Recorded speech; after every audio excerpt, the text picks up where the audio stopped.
And so I'm like, how can the iron be in the shop? I mean, you're talking about something that you just use to, press your clothes. I mean, how does it break? But sure enough, oh, hello everybody. Welcome to the news desk. Whether you like it or not, I'm your host, Dirt. And today we're going to take a look at some of the toy news from around the interwebs. So, are you ready? No? You're not? Okay, well, we'll wait a minute.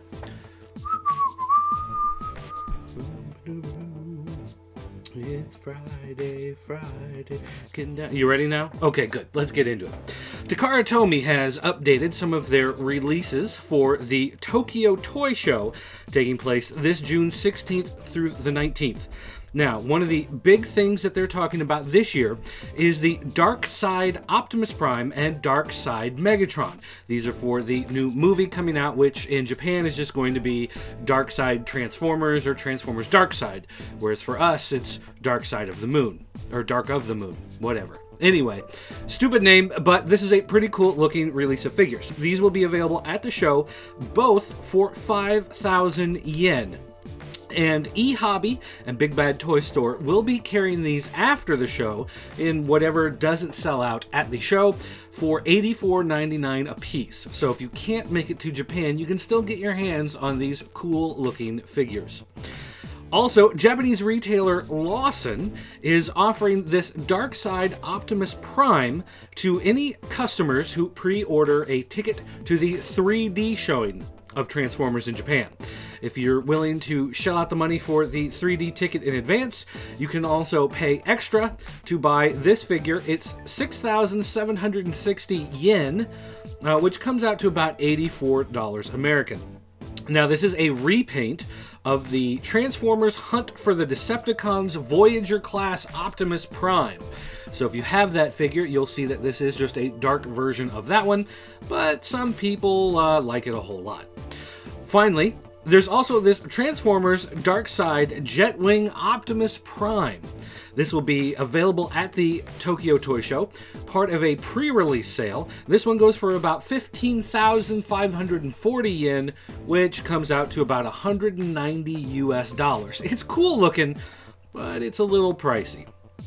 Now, in other news, NECA has released a picture of this new RoboCop figure they're bringing to market. Now, a lot of people have said this doesn't look that different from the McFarlane release from years ago. This 7-inch figure does look a lot like that. However, NECA is saying that this one is articulated unlike the McFarlane Stactions that he put out calling action figures. This will have multiple points of articulation and swappable hands that will allow you to pose them in many different ways. So this does seem like a superior figure. You just have to look at the details. Let's see, what else do we have? Ghostbusters. Now, Mattel has addressed the delays in the releases of the Ghostbusters figures for Club Ecto 1 members, and there's a bit of a problem, there had been, at least, with the Winston Zedmore figure from Ghostbusters 2. They've gotten past that, and now they have what they believe to be the full release schedule for the rest of 2011. First up, June 15th, we'll see the 6-inch Winston Zedmore with slime blower and a tripod trap. So there's your Winston Zedmore. That's a Club Ecto 1 figure. Then we have July 15th, the Ghostbusters 2 Movie Masters Mega Figures 2-pack with the 12-inch Winston Zedmore and Peter Venkman.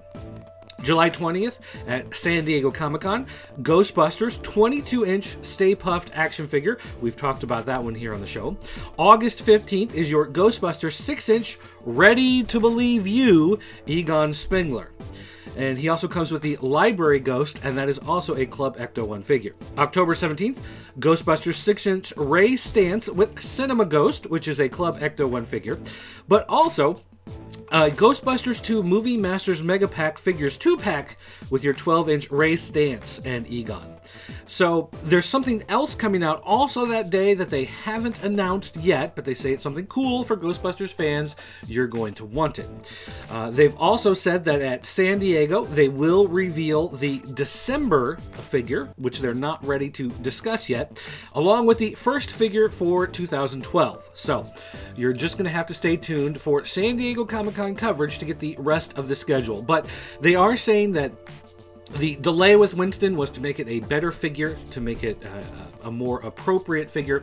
And so they say there may be some delays throughout the year if they run into another problem like that, but they're only doing it to provide the best toys. So we'll just have to wait and see if that's true. Now, one of the big news stories of the last couple weeks has been Jazzware's release of photos of the upcoming Mortal Kombat 6-inch figure line. Now, we really haven't talked about it here on this show yet because we were waiting for some of the opinions to kind of settle down out there and get past the big flame war before we dived into this head first. But the truth is that a couple of the figures are not that great, and a couple of them actually look really nice. So we're going to take a quick look here at the 4 figures announced from Jazzwares, starting with this Johnny Cage. Now, I don't know why, but for some reason, Jazzwares has made Johnny Cage look a lot like Gareb Shamus, the CEO of the now-defunct International Fight League, as well as the shuttered Wizard and Toy Fair magazines. So I don't know why he looks so goofy, almost like a Wade Barrett with sunglasses. Not really what I want to see in a Johnny Cage, and that figure is probably going to be your main peg warmer in this series. Next up, Sub-Zero. They refined his look to look more like the classic Sub-Zero in this year's new Mortal Kombat video game release, and so this figure does reflect that. He is toned down, not as ornate as he has been recently, and a lot of people are upset. He does look pretty plain and pretty basic. Overall, he's fine, but he doesn't really stand out as anything too spectacular. Now, next is Raiden. Now, I will admit that Raiden has a skinny little neck that kind of sticks up a little too long for his head, and so he does look a little goofy in that sense.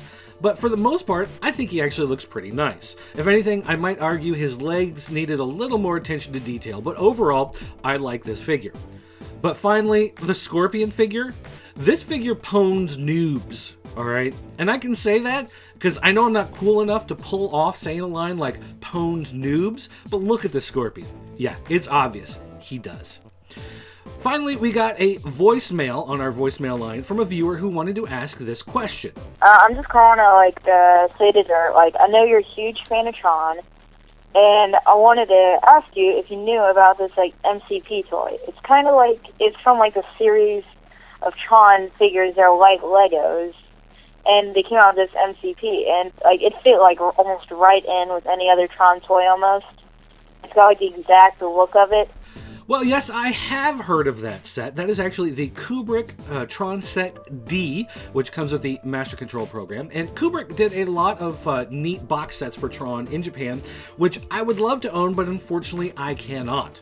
The sets range anywhere from $60 to $120 when you try to buy them online, which puts them a little outside of my price range. Now, I have picked up some other Kubrick sets in the past. Of course, these for Tron Legacy, this one for the Classic Tron. These smaller sets of figures are ones in my price range, and I happen to enjoy these quite a bit. As far as these big box sets, I can't afford them. However, if any of you happen to have a couple of these laying around and, you're really not using them, you're not playing with them, you don't really have them on display, you just want to get rid of them, well, stop by our forums at thatnewtoysmell.com, drop me a line, let me know. Be more than happy to take them off your hands. Don't forget, you too can also leave a voicemail by calling our viewer voicemail line. That's area code 217-953-4025.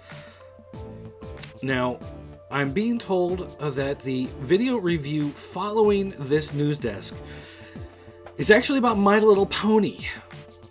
I'm not sure how I feel about that right now, but I guess we're just going to take a moment to compose ourselves, and then it's on to the video review. Okay. My Little Pony.